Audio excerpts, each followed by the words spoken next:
Well, welcome. Welcome to summer. I dressed accordingly. Summer parish life. We wanted to get a little bit ahead of things and just encourage you to start thinking about maybe some creative things to do this summer. And one thing I really want to hear from you during this webinar is ideas that you have for unique things that your parish does during the summer. So again, that Q&A box at the bottom with the little text bubble symbols, click on that and share with us your ideas. I hope this is a gathering today where we can all encourage and inspire each other with unique things. Everyone that I called prior to this webinar just to talk to and ask questions, each one had something a little unique that their parish did. So it would be great if we shared all of those things with each other. I'm going to talk a little bit later about some things that I've seen around the country and ideas that I've seen shared. But before we do, I want to go to my conversation with Brad Hubbard. Brad is the director of outreach and Alpha at St. Anne and Capel here in the Dallas-Fort Worth area. You may have heard of St. Anne. They're a great parish. They're a big Alpha parish. And we'd spoken previously about this idea of their vision and mission of making disciples. And I wanted him to share what that means to them in the summertime. So let's go now. This is Brad Hubbard, Director of Outreach and Alpha at St. Anne in Capel. Hey, Brad, good to see you, buddy. You're here in Dallas. We're only about 20 minutes apart, but this is the way we do things these days, right? This is true. Great to see you. But, I've been to St. Anne's. I've worked with your parish in the past, and a lot of folks know Kirk Clement from your parish.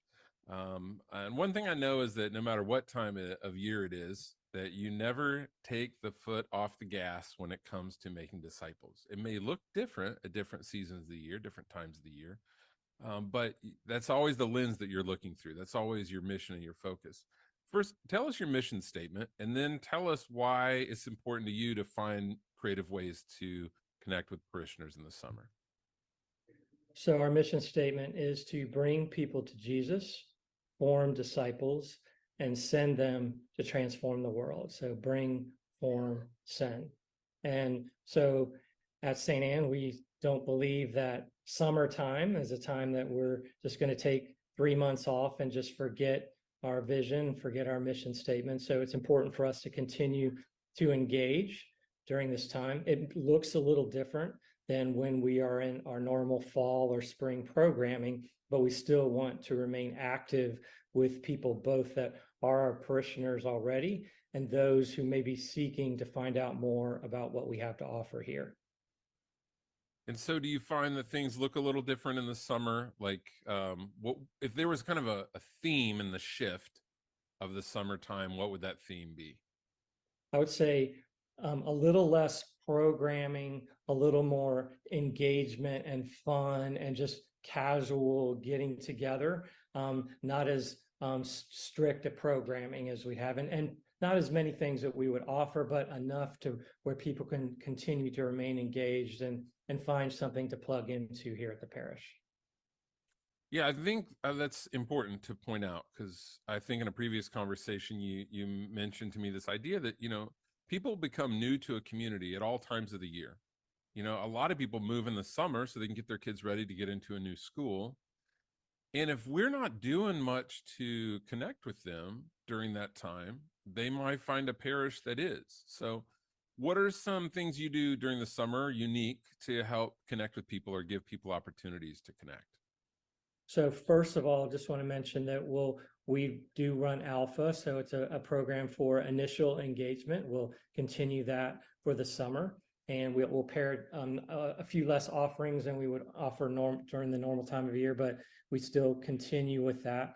And especially for people that may be school teachers or things such as that, or students, this is a time where they can engage during the summer. So it's an important time for Alpha, especially for people that have the summers off.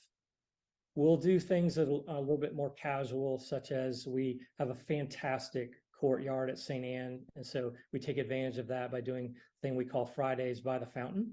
where we'll gather families together. We have two big screens there, and so families can gather, watch a movie, and just engage. The kids can run around, and just a great time for families to get together with no pressure of just having to do anything, just enjoying that time together.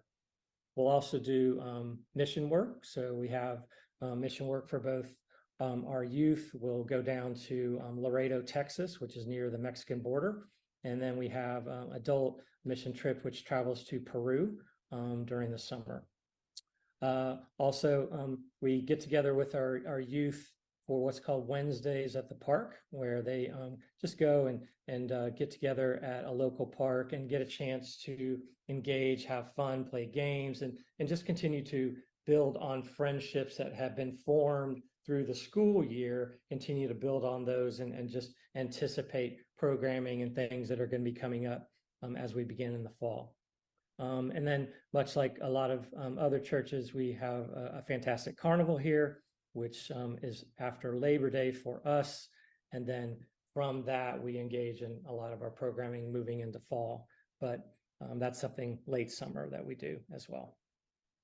Yeah, you and I have talked about this before. Carnivals are such an incredible opportunity. And it really depends on how we look at it. Some parishes just see it as a time that we make a bunch of money.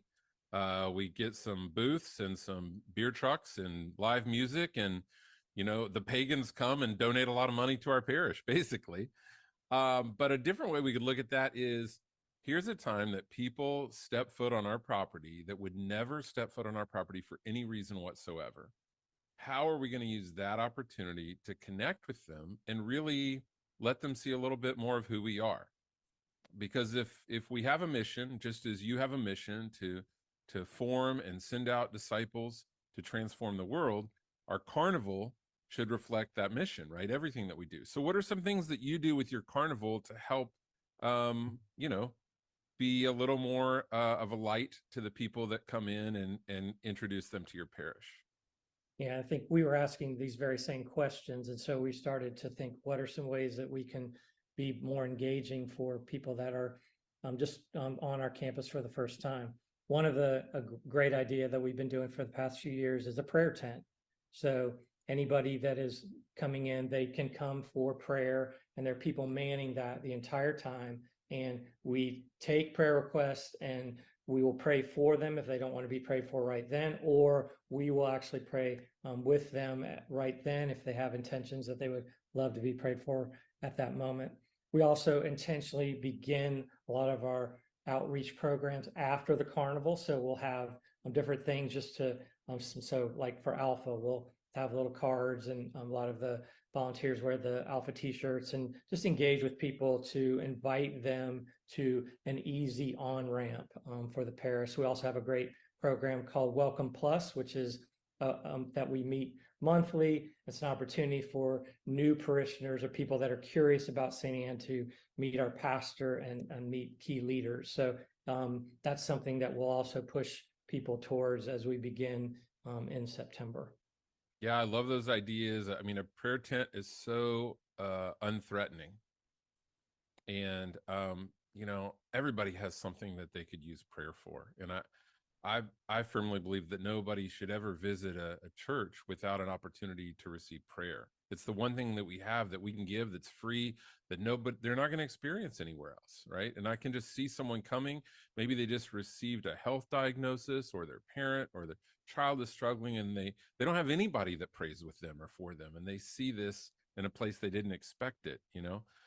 Something I saw recently, I was at a conference in LA. You remember the old Snoopy Charlie Brown cartoon, and Lucy has this psychiatric help desk, and it's like this sign, the box with psychiatric help, 5 cents, the doctor is in. These nuns had a booth at this conference, and they had built a wooden box like that, and it said spiritual help, 5 cents, the sister is in. And I thought, how cool would that be to have just a little booth like that? And it really plays to, it's playful, it's fun, but it says we're here to help anybody. I love that Alpha has that question mark logo, and you could have those question mark banners and say any question answered. There's no wrong questions, there's no, just come on in. I think those are ways to make our faith um, expressed to people in a way that's fun and not threatening and engaging them. Um, well, I'll say one other thing I've seen for carnivals, or even parish picnics, if you invite the community to your picnic.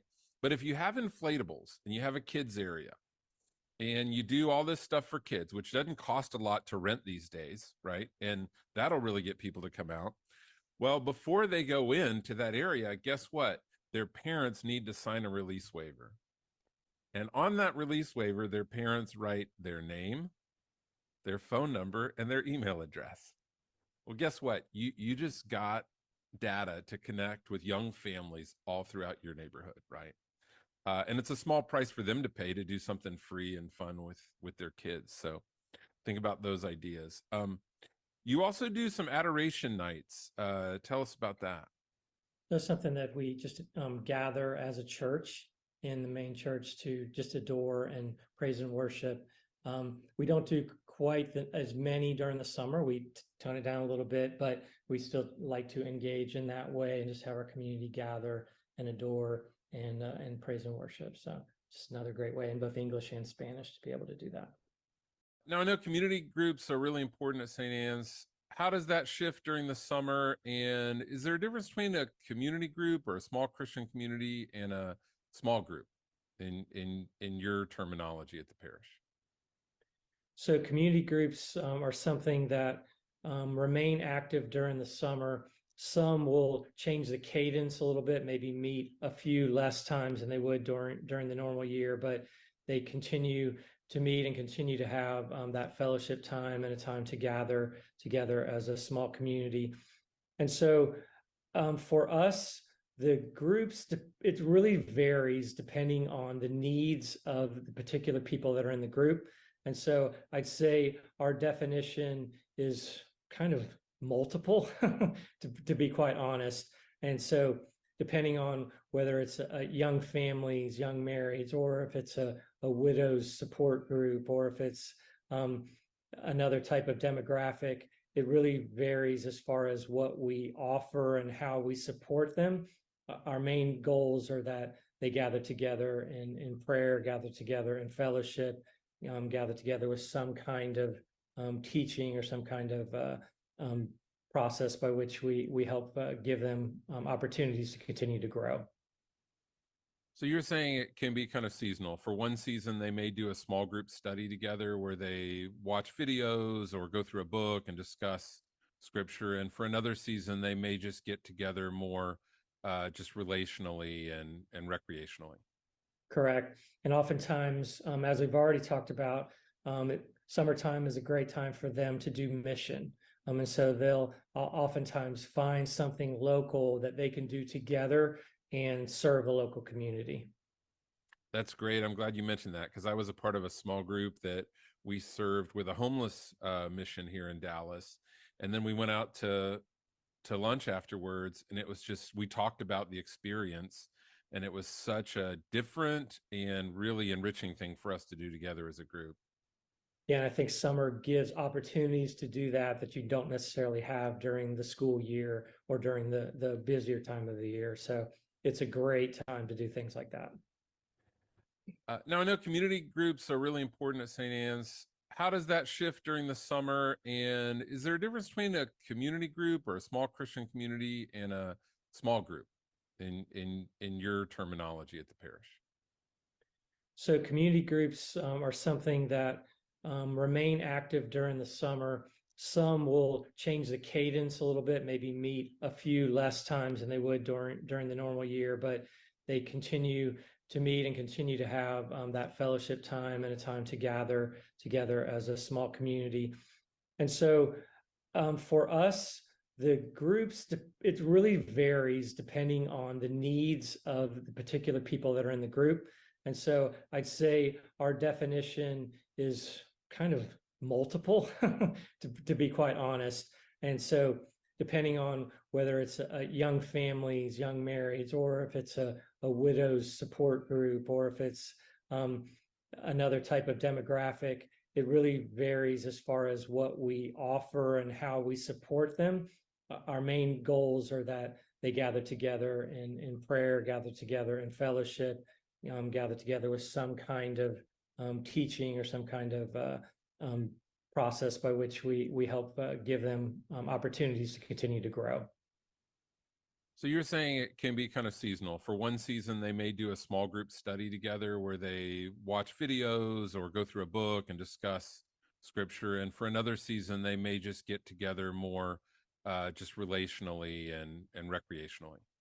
Correct. And oftentimes, as we've already talked about, summertime is a great time for them to do mission. And so they'll oftentimes find something local that they can do together and serve the local community.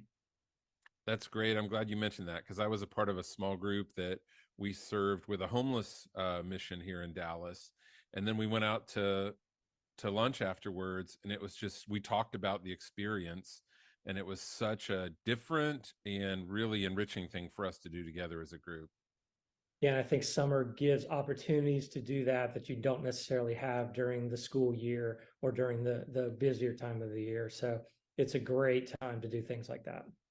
Brad, I know that parish work is the hardest work you'll ever do, but it's also the most rewarding work you'll ever do. And I know you're at a parish that runs at a pretty high speed. There's a lot going on. But I think everyone feels that, right? Because whether your parish is huge and you have a ton of staff, or it's small and you just have a handful of staff, you're all just doing all you can do. Would you just give a word of encouragement to the folks watching this who it's summertime, they're worn out, they need some rest and replenishment? What would you say to them? I would say take the time off.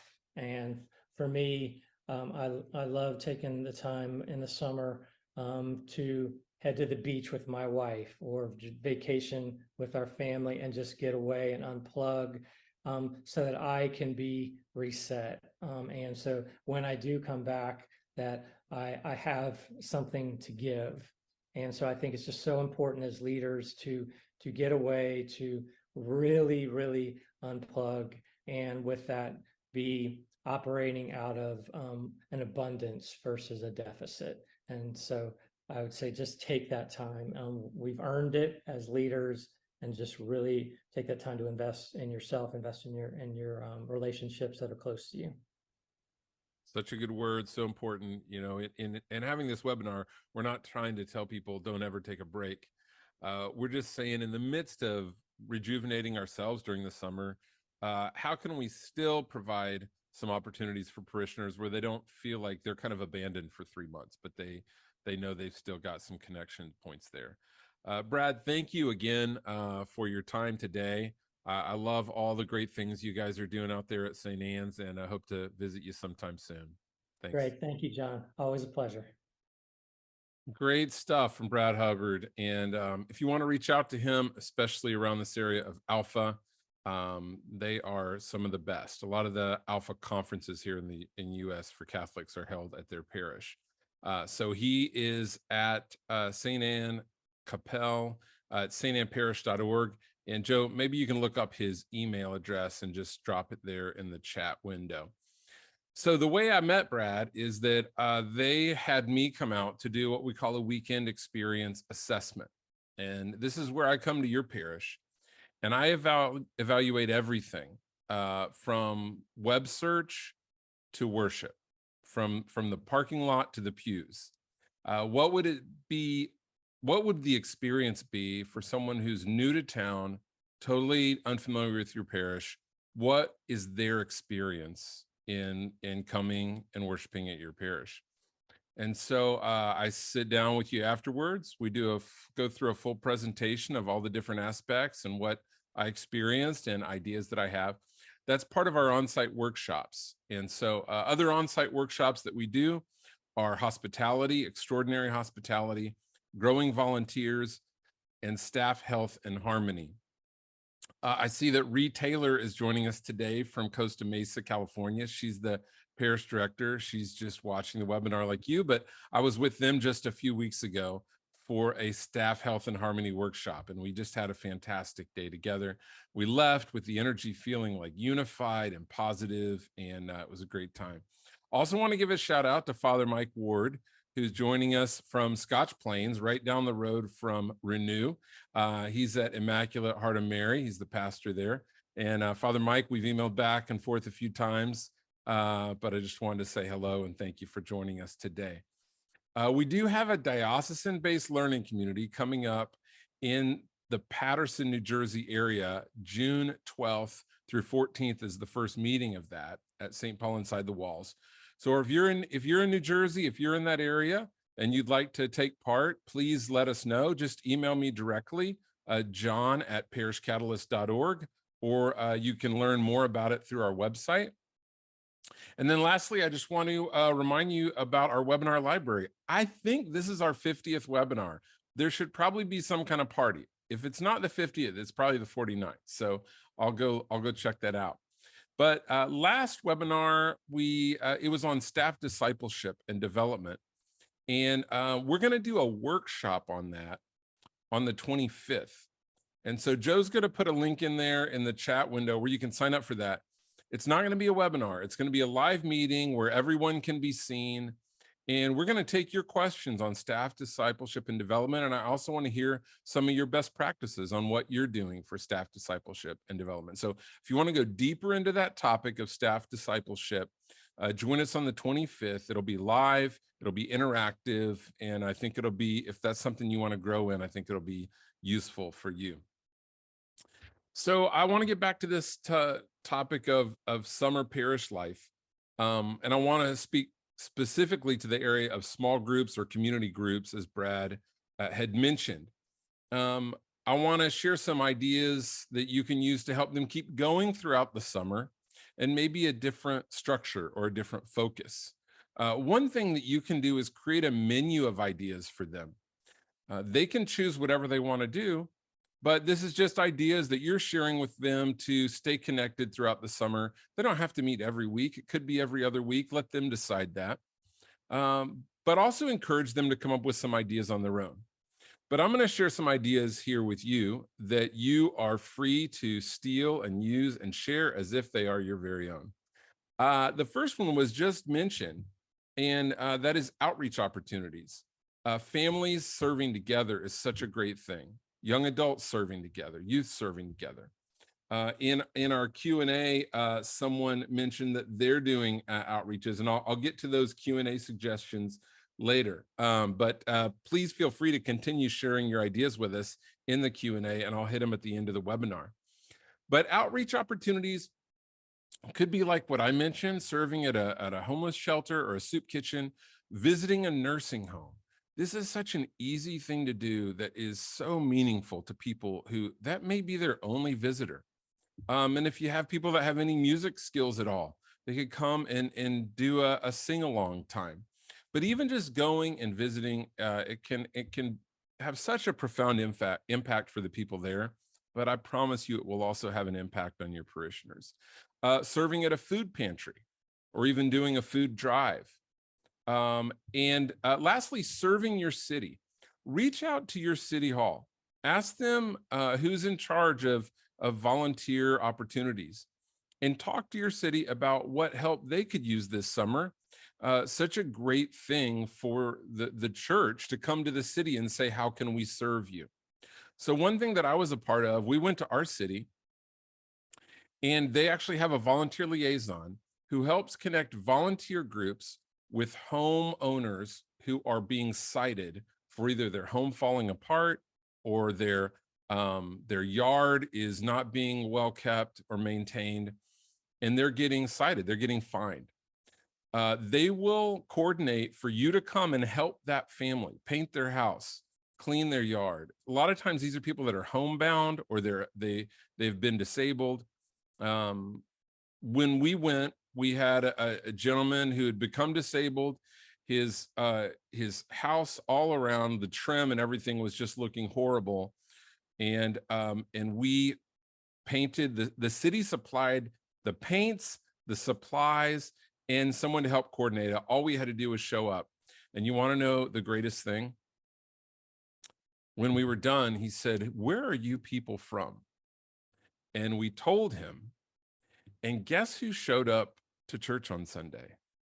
this gentleman whose house we had painted, and he showed up to church and he said, I just had to see where these people come from that would do such an amazing thing for me. So I like to say that uh, good works produce goodwill, which opens the door to good news. You might check out our community outreach webinar. We had a lot of ideas like this. So here's some other small group gathering ideas. One thing you can do is tell the small group leaders, hey, summertime, you are off, but we want to encourage you to get your small group participants to take some ownership in the summer. So with my small group, what we did is we came up with a spreadsheet that was kind of like a calendar of the weeks of the summer.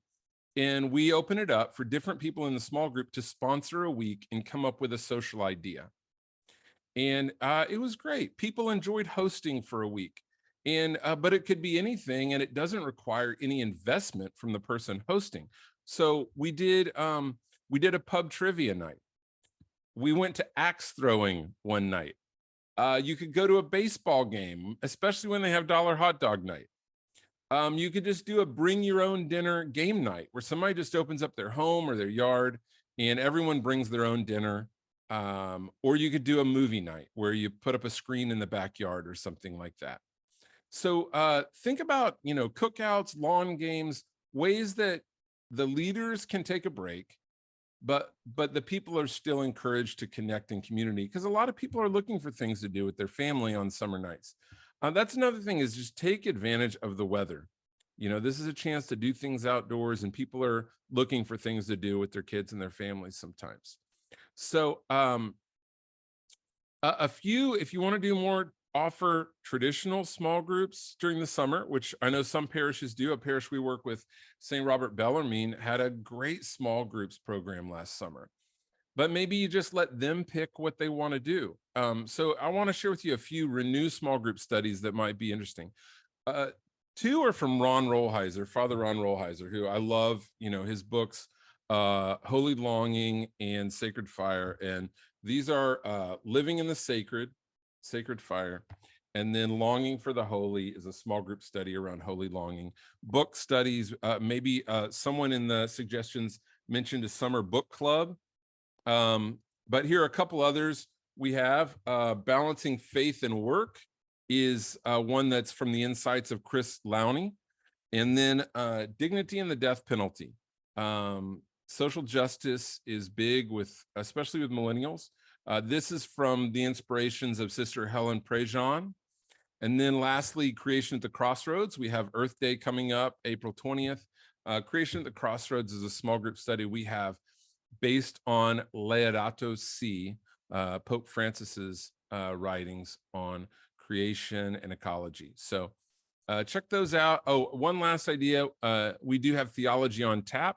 That's a really great casual thing that you could do off-site at a pub, a restaurant, a coffee shop even, and just a way to give people a chance to interact and ask questions. The overall shift, though, that most parishes are doing in the summertime that Brad mentioned is a shift from programmatic things more towards relational things. Again, taking advantage of the outdoors and all kinds of things that are going on. So here are a few more ideas for that on a parish level. A parish picnic, which I know some of you already do, but how can we make the parish picnic intentionally more relational? Because what can happen at a parish picnic is people gather on blankets and in circles in the groups they always connect in. Visitors show up. They don't know who to sit with or how to connect. And it just, it's like a holy huddle of the usual suspects. Well, how do we break out of that? Well, one is that you could do actually a ministry fair at the parish picnic where ministry set up tables and people have hours to go and talk to someone and connect with someone about a ministry. When you do a ministry fair right after Mass, people are usually ready to get to lunch, get out the door. But what if you do it at a time when people are there for an extended amount of time? Or a small groups fair at the picnic. Have small groups sponsor different things where people can meet small group leaders and hear about, what they do and what they're about. As I suggested, talking to Brad, a kids area is great. Face painting, games, Maybe small groups host game booths or ministries host game booths, a chance for them to invite people to be a part of what they're doing while providing something fun. I mentioned about the inflatables, having families, parents fill out a release form to get a wristband. And then one of the most fun things I was a part of at a parish picnic was a kickball tournament. It was announced for weeks leading up to the picnic. We told small groups, you know, get your small group team together, have your ministry put together a team. There'll be prizes for the silliest or the most interesting uniforms. And then we had a trophy at the end, this gold trophy that I think we got it from Goodwill or somewhere and attached a kickball to the top of it. And it was all, it had no cost really whatsoever to do any of it, but it was fun and unique for people and they had a great time. Brad mentioned the parish carnival. How can we make the parish carnival better reflect the mission of the parish? Again, ministries can set up booths and sponsor games. That's fun. They fund it. The ministry pays for it. And, it can be simple things like a ball toss or bobbing for apples or any of those things. Tours of the church is a great idea for people that have never had an excuse to cross the doors of your church. Now they can say, hey, I'd love to see the stained glass. I'd love to see the artwork in there. And then lastly, I've heard of parishes doing international food fairs at their carnival, where especially if your parish is multicultural, each of those groups can set up their own food booth. They can raise money, but it also helps people see how diverse your parish is and connect with people from that demographic if that's what they're a part of. A couple of things that folks emailed in to me earlier. Anna Forsberg, who's been on a few of my webinars before, she's at Holy Spirit in Las Vegas. She said they do a Cinco de Mayo celebration. That's big here in Texas.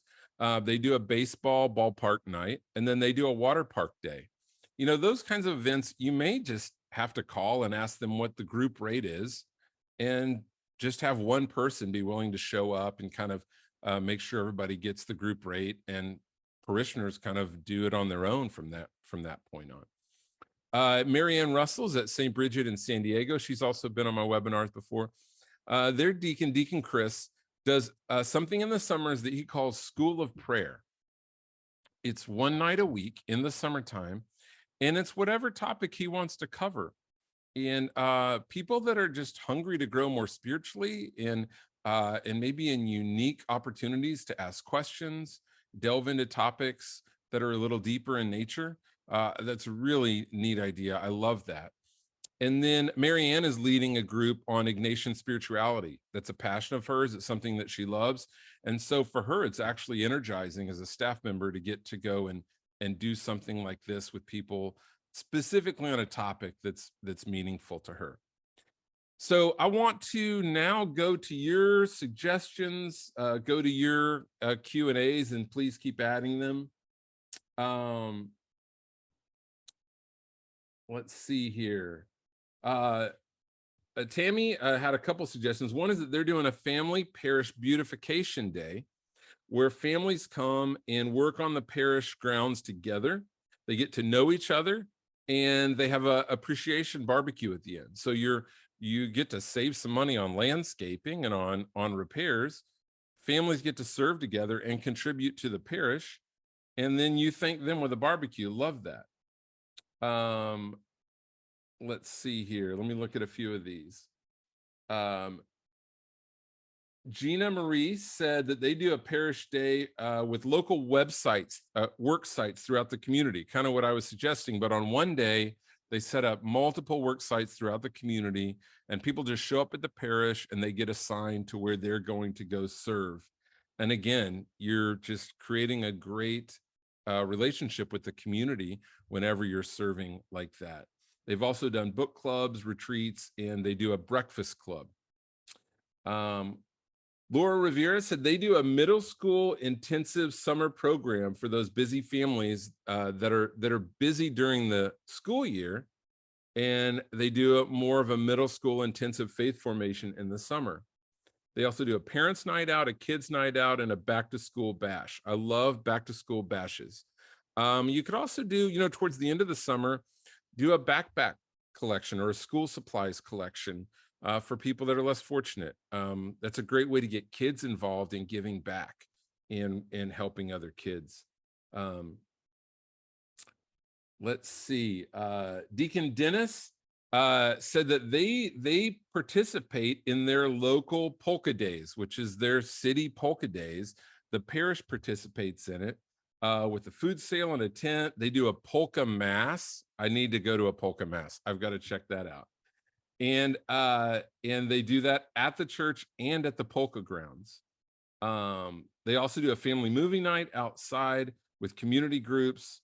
So I love connecting with things that are already happening in your city and just going and being the church in a community activity like that. Tammy also shared the of course VBS, but they do a youth leadership training at camp. So giving youth a chance to grow as leaders. I mean, how often do we tell youth, we're going to invest in you and help you grow as a leader? I love that idea. Um, they also do a Disney tea party. When I heard that, I saw that, I said, they've got to be in California. And I Googled it. Yes, Tammy's in California. They do a Disney tea party.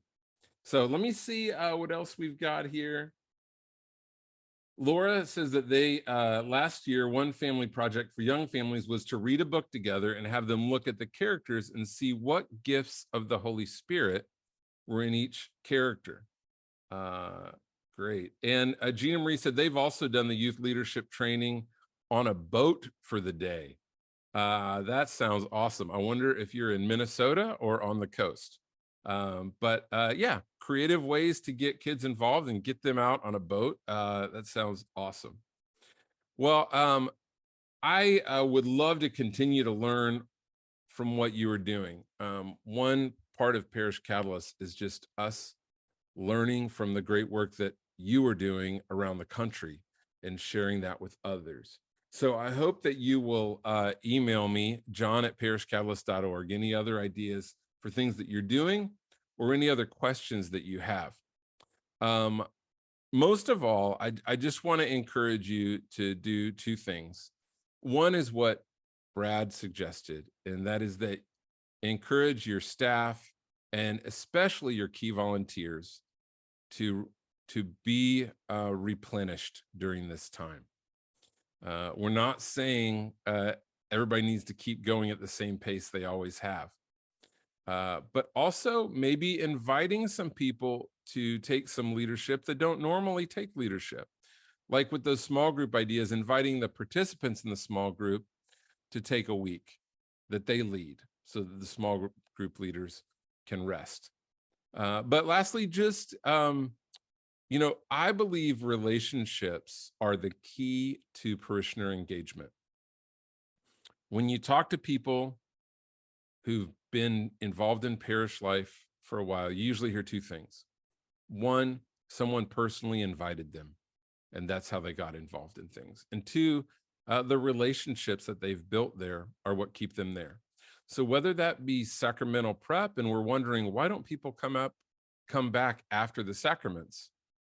Well, maybe it's because they didn't build any relationships during that time. Maybe we didn't create opportunities for them to connect.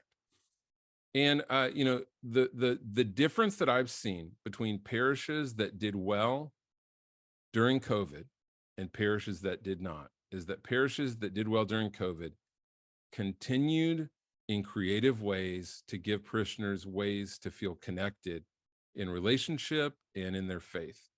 So I just encourage you, think about creative ways to do that during the summer. Thank you again. God bless you. And I hope you have a great summer.